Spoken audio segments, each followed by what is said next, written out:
தேசத்தின் நம்பிக்கை மாத இதழ் அப்பா பதிப்பகம் இணைந்து வழங்கும் நேர்மையாளர் சகாயம் IAS அவர்களின் அனுபவ பதிவில் கடைசி தரையில் கண்டாங்கி சேலை சென்னை புத்தக கண்காட்சியில் விற்பனையாகிக் கொண்டிருக்கிறது. இந்தியாவிலேயே முதல் முறையாக LED திரை குறித்த ஆராய்ச்சி மேற்கொள்வதற்காக புதிய ஆய்வகத்தை சென்னை IIT தொடங்கியுள்ளது. AMOLED டிஸ்பிளேக்களை உருவாக்குவதற்கான ஆராய்ச்சி மையத்தால் இந்தியாவிலேயே LED டிஸ்பிளே உருவாக்கம் அதிகரிக்கவும் அதன் விலை வருங்காலத்தில் குறையும் வாய்ப்பும் ஏற்பட்டுள்ளது. லேப்டாப் இவையெல்லாம் செயல்படுறதுக்கு LED டிஸ்பிளே அப்படிங்கிறது ரொம்ப ரொம்ப முக்கியமானது. பொதுவாகவே சீனா, பிலிப்பைன்ஸ், கொரியாவிலிருந்து தான் இவன் மேனுஃபேக்சரிங் பண்ணி இந்தியாவுக்கு வருது. ஆனால் இந்தியாவிலேயே முதல் முறையாக சென்னை IITயில் AMOLED ஆராய்ச்சி லேபார்டரியை உருவாக்கியிருக்கிறாங்க. பொதுவாக நம்ம பயன்படுத்துகிற இந்த LED ஸ்க்ரீன் எடுத்துட்டோம் அப்படின்னா இதில் 25 சின்ன சின்ன தின் லேயர்ஸ் இருக்குது. ஆயிரக்கணக்கான பிக்சல் அமௌண்ட் ஆஃப் டயோட்ஸ் இருக்குது. ஆனால் எல்லாமே நானோ டெக்னாலஜியில் ரொம்ப ரொம்ப ரொம்ப ரொம்ப குட்டி குட்டியாக இருக்குது. அதை எப்படி ஃபேப்ரிகேட் பண்ணுறாங்க அப்படிங்கிறத நேரடியாகவே நம்ம லேபுக்குள்ளே போய் பார்க்கலாம். நாம் அன்றாட வாழ்வில் பயன்படுத்தும் மின்னணு சாதனங்களை நம்மோடு இணைப்பது டிஜிட்டல் திரைகள்தான். 15 வருடங்களுக்கு முன்பு LCD திரைகள் அதிக பயன்பாட்டோடு இருந்த நிலையில் தற்போது அனைத்தும் LED திரைகளாக மாறிவிட்டன.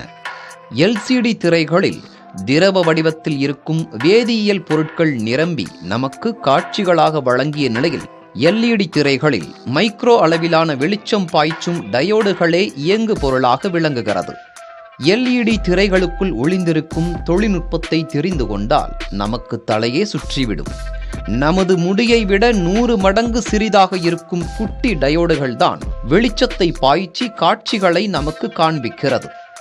இதற்கான தொழில்நுட்பம் இவ்வளவு நாட்கள் கிழக்கு ஆசிய நாடுகளிடமே இருந்த நிலையில் முதல் முறையாக LED குறித்தான ஆராய்ச்சி மையம் சென்னை IITயில் தொடங்கப்பட்டுள்ளது.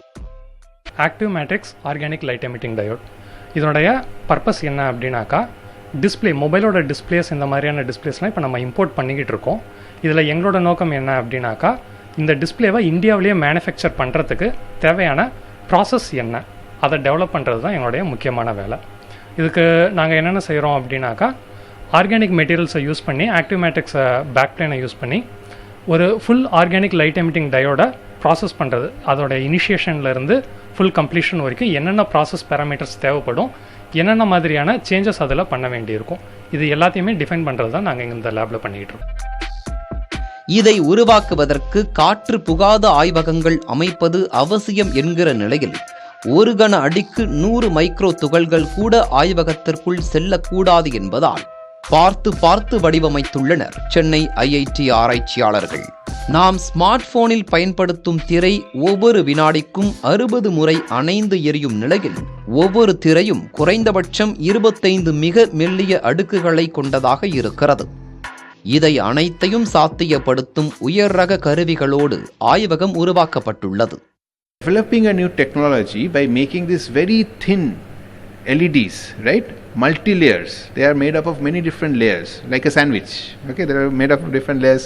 It's just like a sandwich. Our devices are like a sandwich. Okay, so many different layers, one on top of each other, so that it can be made fast, it can be made efficiently, and so that the cost is again reduced, efficiency is higher, it lasts for a longer time, and this new technology will make manufacturers or businesses in India to also take it up for manufacturing, hopefully soon. உலக அளவில் LED திரைகளின் சந்தை மதிப்பு 12 லட்சம் கோடி ரூபாயாக உள்ளது. அதே நேரத்தில் LED திரைகள் கொண்ட ஸ்மார்ட் போன், டிவி, டிஜிட்டல் கேட்ஜெட்களை இறக்குமதி செய்யும் 2வது நாடாக இந்தியாதான் இருக்கிறது. இனி அந்த நிலை மாற வாய்ப்புகள் உருவாகக்கூடும் என நம்பலாம். எந்த ஒரு ஆராய்ச்சியோட ஆரம்பமும் சிறு துளியிலிருந்து தான் தொடங்கும்னு சொல்லுவாங்க. இந்தியாவிலையும் வருங்காலத்தில் LED டிஸ்பிளே மேனுஃபேக்சரிங் நடக்குது அப்படின்னா அதுக்கு காரணமாக சென்னை IITயில் உள்ள இந்த AMOLED லேபார்டரி தான் இருக்க போகுது. புதிய தலைமுறைக்காக ஒளிப்பதிவாளர் ஜோஷ்வாவுடன் செய்தியாளர் பாலவெற்றிவேல், நவநீத கிருஷ்ணன். தேசத்தின் நம்பிக்கை மாத இதழ் அப்பா பதிப்பகம் இணைந்து வழங்கும் நேர்மையாளர் சகாயம் IAS அவர்களின் அனுபவ பதிவில் கடைசி தரையில் கண்டாங்கி சேலை சென்னை புத்தக கண்காட்சியில் விற்பனையாகிக் கொண்டிருக்கிறது.